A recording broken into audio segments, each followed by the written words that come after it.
So, you think you want a YouTube or Instagram sponsorship? Well, you've come to the right place because I'm here spilling tea. I'm just kidding. This is literally just water. But I do get questions about this quite a bit, and I think that there's just a lot of confusion about like what exactly a sponsorship is and what some things mean, how much you should be charging, of course. So we're gonna go over some key terms in this video. I feel very like teacher-like with my key terms. I give you a vocab sheet to take home. No, I'm just kidding. Before I get into it, actually, let me scale it back. I just want to remind you guys, I think it's really important when you're building a business here on YouTube to not only rely on sponsorships. Now, that's just my personal opinion. I only have 14,000 subscribers. I get very low views, and I do make money from YouTube because I have monetized YouTube on my own without sponsors. So I just want you to keep that in mind. Yes, you can make a ton of money if you have a ton of views, a ton of subscribers with sponsors, but for us little guys, for us micro influencers, it's a little bit harder. And it's just not sustainable, if you ask me. You know, you can't always rely on a brand to be your kind of bread and butter. So I do have videos. I'm gonna list a ton of resources in the description box for like how to build your own course and using affiliate links, things like that I think are a little bit more sustainable. So with that said, I do take a couple of sponsorships a year. I don't take a ton, I'm very selective, and I get to do that because I don't rely on them for, you know, making my money. So just want to throw that out there. So one of the key questions that I get is what happens when a sponsor reaches out to you? How do I respond to them? So oftentimes I'll get an email that looks something like this. It says like, hey, we'd love to work with you. And sometimes they'll either ask for a media kit or rate sheet or rate card. They call them different things, but they're essentially the same thing. Or sometimes they won't. Sometimes they'll just say, hey, we'd love to work with you. Or sometimes they'll say, can we send you a product and do you want to make a video for us? Without really explaining, is this going to be paid? Is this an in-kind payment? What is this? So let me break down those terms for you. So first thing is a media kit and a rate card or rate sheet. So a lot of you probably have heard of this before. A media kit is basically just a snapshot of who you are as an influencer. So think of it almost like a resume, honestly. I actually use a resume template for mine. I just totally tweaked it and made it a little bit different. But basically what you want to include on your media kit are, you know, your name, a picture of you or a few pictures of you, some details on your niche, what type of content you create primarily, and some information about your audience. Now that scares people a little bit because they think, oh my gosh, my audience isn't that big. Mine isn't that big. I don't even know. I haven't updated my media kit in a while. I actually need to, but you don't even necessarily need to include your subscriber number if it's very small, or, you know, your total number of views, your average views per video. Like, don't get that granular if you don't need to. Instead, what you want to tell them is who your audience is. Yeah, my subscriber base is not huge. My average views per video are not huge, but I do know that there are some, you know, people with some disposable income who watch me because I can see that in my analytics. I can see that they're a little bit older. You know, you guys aren't old, don't worry, but you guys are young professionals or even, you know, mid-career professionals. My biggest demographic is, I think, 24 to 35. You know, people at 35 are well into their careers. That's a benefit to a brand because they see, okay, they might have a little bit of disposable income to actually buy my product. Whereas if I had 100% of my audience was 18 and under, when I was 18, I didn't have any extra money to spend on things influencers recommended to me. So pull out those key details that your potential sponsor would need to know. Geo, where are they located? You know, are they located all in Detroit? Because if so, then I'm a perfect sell for a local Detroit brand. If they're kind of all over the place, you might want to focus on national brands, that kind of thing. So that's what a media kit is in a nutshell. A rate card or rate sheet, some people have a formal document. Again, it's similar to like a resume almost, not really though. It's just a sheet with how much your rates are. I personally don't have one of these because I will charge a little bit different based on what the ask is. I don't have just like, okay, it's $100 per video, $50 per video, $500 per video. Like, I don't have a flat rate. It really just depends. And again, that's because I don't do a ton of them. So it might be something that you want to consider, but either way, I do have in my head how much I will charge. So I usually just reply back with a number. Websites like Social Bluebook can help. There's another one out there. I'm gonna link it down below because I can't remember what it's called, but it's for Instagram. that one is also very helpful. But don't go only off of those, you know, like I wouldn't recommend going solely off of what Social Bluebook tells you, because there are a lot of other factors to consider.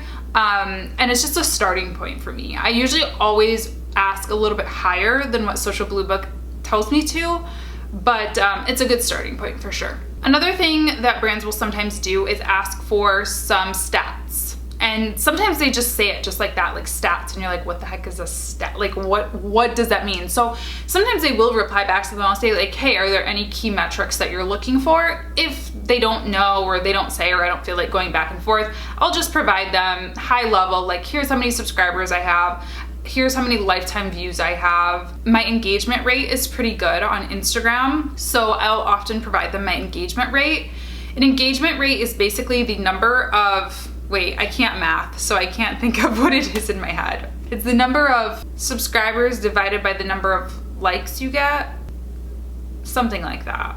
Basically, it's an equation for the amount of your following that actually engages with your content. So yeah, it's the total number of followers or subscribers divided by your average, like either for YouTube, it's video views, for Instagram, it's like likes and engagements. And what you'll do is take the last 10, you'll take an average of that many engagements of your last 10 posts, and then you'll divide that by your total number of subscribers. You guys, for those of you who are new to this channel, I have worked in the industry with influencers for several years now. Pretty industry standard good is around 3%.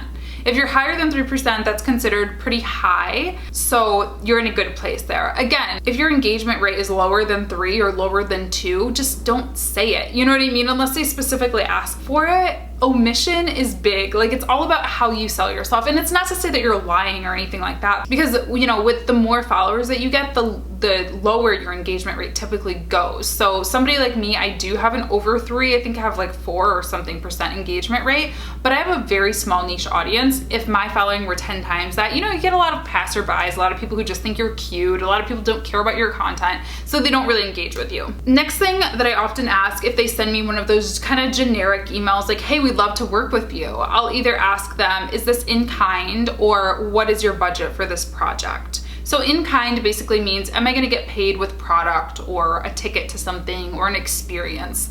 And very rarely do I do in kind dedicated like review videos, because they come with a lot of rules typically, and like I'm just not gonna sweat over, you know, my genuine opinion. I'll often accept free product, you know, just to create content around at my own discretion. If I hate something, I'm not gonna create content about it. But if I do end up liking it, then I'll do it, you know?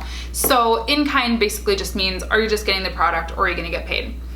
The budget conversation is very awkward sometimes, but yeah, if they send me a generic email like that, I'll just say, hey, thanks for, you know, interest in me, answer whatever questions they have, and then say, did you have a budget in mind for this project? That's all you really have to say. They know what that means. I mean, if they don't know what you're talking about, then you probably shouldn't work with that brand, you know?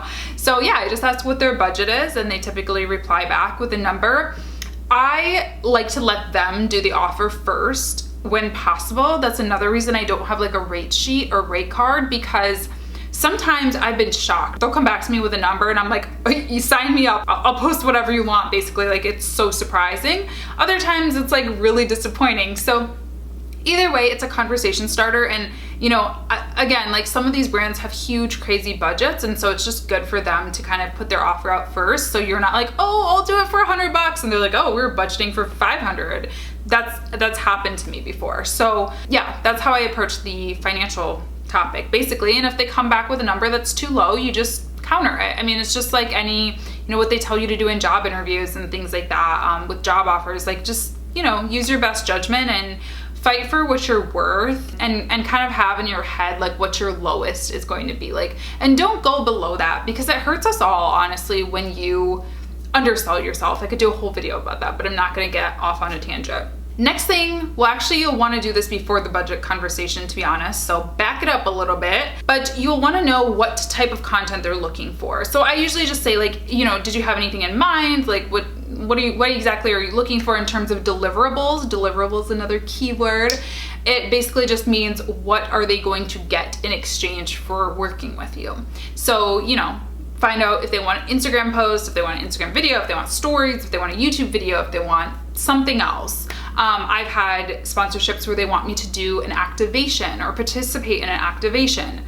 An activation basically just means an event or like an in-person thing. So think BeautyCon or Generation Beauty or a local conference. They want you to go to the booth and take pictures at the booth, or maybe be at the booth and like help them work the booth. So get details on all of that. Two big terms I want you to know for this are integration and dedicated post or video. So a dedicated post means that you are only making a video or a piece of content about them. So let's just say this mug company sponsored me for this video. They didn't. I don't even know who made this mug. I would only be sitting here right now talking to you guys about this mug. I would be saying this mug is great, it keeps my drink cold, it's awesome, it has my initial on it, and that's it. Or, you know, just an Instagram picture of the mug and that's it. Maybe some coffee in it and, you know, whatever, a little background. In integration would mean that I'm sitting here having this exact video or, you know, something similar, and just, you know, for 2 minutes or 1 minute or whatever at the beginning of the video, I'm saying, oh, I got this mug from so-and-so, it's so awesome. Again, this mug company did not sponsor me, just for clarification. That would be cool though. But yeah, so that's what an integration is. With an integration, you will want to know what the details are, because sometimes they do have restrictions. And just for me personally, I always tell them you'll be the first product talked about in the video. If there are other products, like if it was a makeup video, if it was the lip color, I would get on camera first with my makeup done and say, hey, I got this lip color, check it out, blah, blah, and then I'd go into the tutorial, just out of a courtesy to them if they're sponsoring it and paying me for it. Sometimes they'll want you to talk about the product or service or whatever for a certain amount of time. Like they'll say, okay, we need you to talk about this mug or this lipstick for 3 minutes. And often I'm like, 3 minutes is too long, you know, especially when I'm trying to keep my videos shorter nowadays. 3 minutes is too long. So you'll need to go back and forth with that in negotiations. And then once you guys agree on exactly what the content is gonna be, what the pricing is gonna be, you might also wanna know about, I don't even know what it's called. I think it's a W-9, tax forms basically. They might ask you for tax forms if it's above, I think it's like above $500 or something, so don't be too scared off. I mean, I'm not giving you legal advice, so I don't know if they're scammers or not, if you trust them. But, you know, just saying, like, if they ask for that, that's not out of the ordinary, because they need to keep their taxes and stuff in order and know how much they're paying, because you're basically a contractor. You're basically like a contract employee for them. So they might ask for that. And then they'll also want to know like a deliver by date or a go live date is sometimes what they call it. And you guys will just have to agree on that and agree on payment method. I use Wave whenever I can. I invoice just like I would invoice a client for my business. So I use Wave apps. They'll be linked down below, but sometimes they'll pay by PayPal. Sometimes they'll send you a paper check, which is not my favorite, but it'll do. Paper checks are nice because they don't get fees taken out. So, you know, benefits and drawbacks, I guess. And then the last real term that I want you guys to know about is affiliate links, which I'm sure you guys probably already know about, or referral codes or coupon codes or anything like that. Sometimes a sponsor will ask if you'll be willing to do a coupon code or referral link or a tracking link, anything like that, basically that you'll put in your description box or in like the bio of your Instagram profile, so that when people click on it, they can basically attribute the sale to you. And what you'll want to know what those are you getting revenue from that, or is it just a tracking link? So if you are actually becoming an affiliate for them, some people do like 5%, 10%. I'm actually thinking about opening up my course, which is relaunching, not to do a like shameless plug or anything, but I'm thinking about getting some affiliates. So some of my viewers who watch me who want to do that for my course, I realized with my course software that I can do that. So I'm thinking about offering them like 10% of each sale, which is really cool. So you'll want to know if you are getting that or if it's just tracking so they know did this campaign work or not. And try not to take that stuff personally. Sometimes I'm like, oh my gosh, they don't even think I'm like gonna convert for them, but it's really just for them to know for when they're budgeting for the future and things like that. Do influencer campaigns work for me? Try not to take it personally. It's just business, you know? So yeah, that's pretty much the 101 on what a sponsorship email would look like and some of the key terms that you'll need to know. I hope this video is helpful. And then I also have a video all about pitching to brands, which will be linked down below. So you can check that out if you're interested and you want to know how to actually be the assertive one and go out and get your sponsors yourself. So hope this video is helpful. Make sure to subscribe and thumbs up the video if you haven't yet. And if you enjoyed it, I just got confused about my outro. You know what I'm saying. Just subscribe and thumbs up if you enjoyed this. And I'll see you guys very soon for next video. A new video. Oh my gosh. Bye. Thanks for watching.